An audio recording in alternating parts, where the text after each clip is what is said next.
Sebastian Gorka joining me right now as well for more analysis of all of this. Where to start? I want to ask you about the refugees that potentially could be coming here to the United States, Sebastian.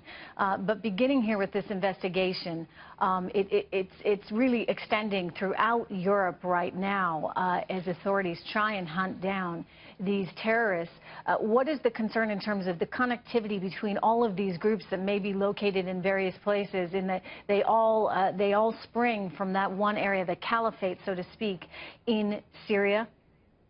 Well, the concern is a very simple one. The unclassified reports have estimated that in just the first 12 months of renewed ISIS operations in Syria and Iraq, they've recruited more than 22,000 foreign fighters, so people who are outside of the war zone, outside of Iraq and Syria. And the estimates are that of those 22,000, at least 4,000 are Westerners. So those are Americans, Brits, French citizens, German citizens, who have those passports and who can travel freely. And don't forget, in the Schengen system in the EU, once you get past the external border, once you're inside continental Europe, you have total freedom of movement. There are no border controls from Portugal to Belgium, from Spain to Luxembourg to Poland. The only nation that keeps itself outside of Schengen and maintains passport controls is the UK, and now the French, since they've closed their borders. So this is paradise for the terrorists in terms of freedom of movement.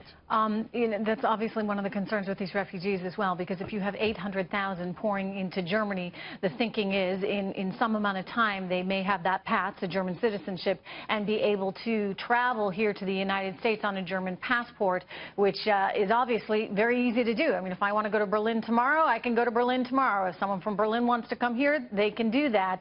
Are we living in such a different world right now where this reality is upon us that we need to be closing some of these borders, trying to insulate ourselves from the threats that exist? We just have to be truthful. We have to be objective. We want to show compassion, and as a Christian nation, we want to help people that are suffering, and most of these people truly are persecuted refugees. But just stop for a second and take emotion out of it and think like a hardened national security professional. Pretend you're ISIS. What would you do if you were ISIS? You've got 800,000 refugees. You would be filling those waves of refugees with your assets because you know, I don't care what anybody else says, we cannot vet them. The Europeans can't vet them, the US can't vet them. There's only two ways to vet an individual.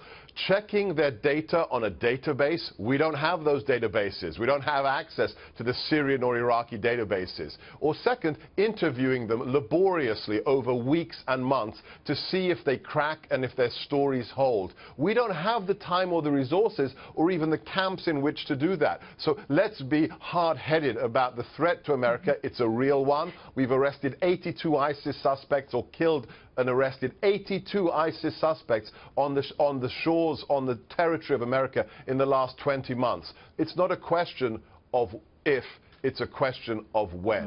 So Sebastian, with all of this in mind, I'm assuming then you would not be in favor of these 10,000 refugees coming into this country in 6 weeks' time, that members of the president's own administration have admitted we can't properly vet.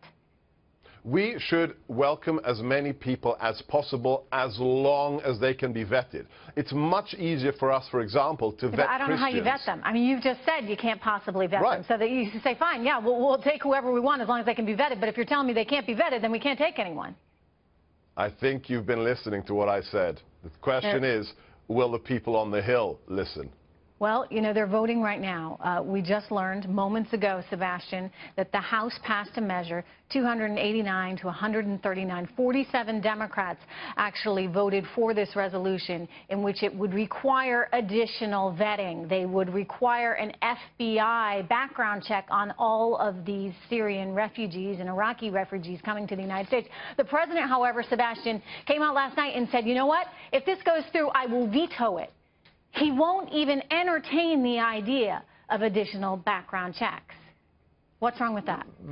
This is not party politics. It was very disappointing to hear the commander-in-chief from his press conference lay the blame at the feet of the Republicans for not being pitiful for the widows and the orphans. It's not about emotions. It's about the security of the Republic and the safety of Americans. It looks as if some people on the Hill understand this. If the president vetoes this, I think he will pay a price politically, and God forbid, there is an attack on U.S. soil that can be linked to a refugee like one of the people in Paris, who we know came through the refugee system. If that isn't a wake-up call, I don't know what you could call a wake-up call. Sebastian, thank you very much. I believe we have the representative